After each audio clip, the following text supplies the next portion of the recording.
Hi, I'm Rev Myron. I'm a minister through Pathways of Light, and I've been a Course in Miracles student for 43 years. I'm going through the lessons again this year, asking Jesus for clarity. And then I write from that clarity, and that's what I'm sharing with you today. So today we're looking at lesson 359, and this is our Christmas lesson this year. So Merry Christmas to all of you.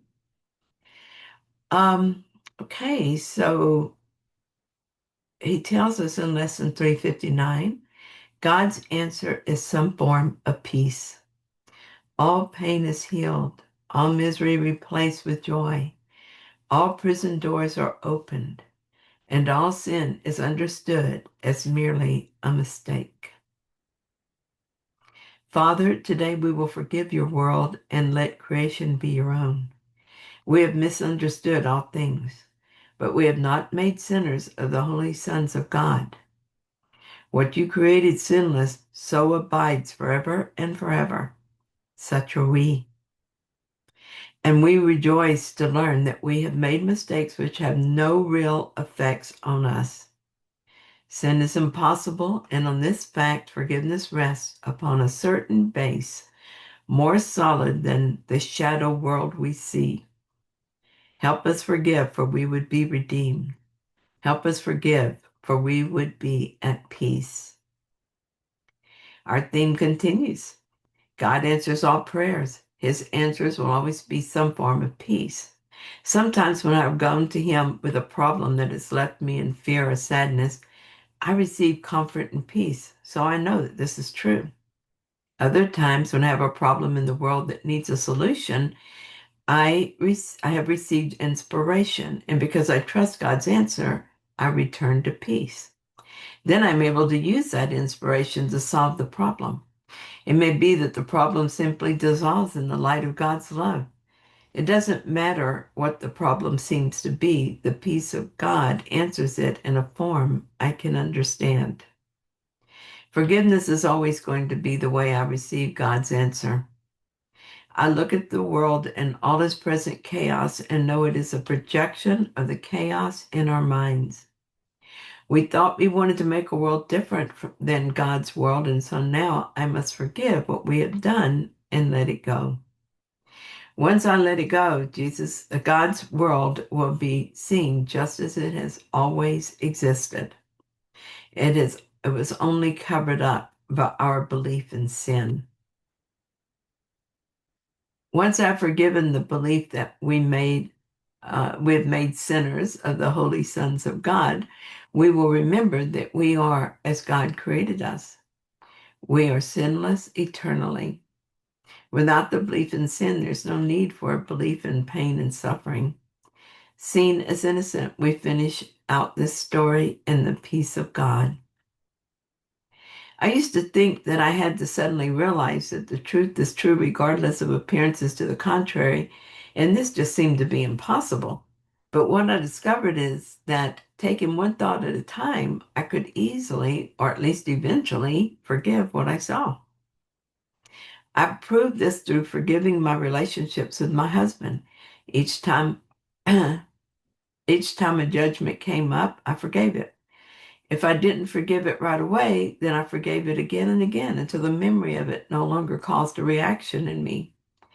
I did this same thing with each unforgiven thought at work and in my relationships with my children. Most of the work was forgiving myself for my apparent failures. After forgiving many thoughts over a long period of time, I read something in a book by Paul Selig. He suggested that we could keep picking away at the mountain of thought, or we could just blow it up. I love that image. So that is what I started doing.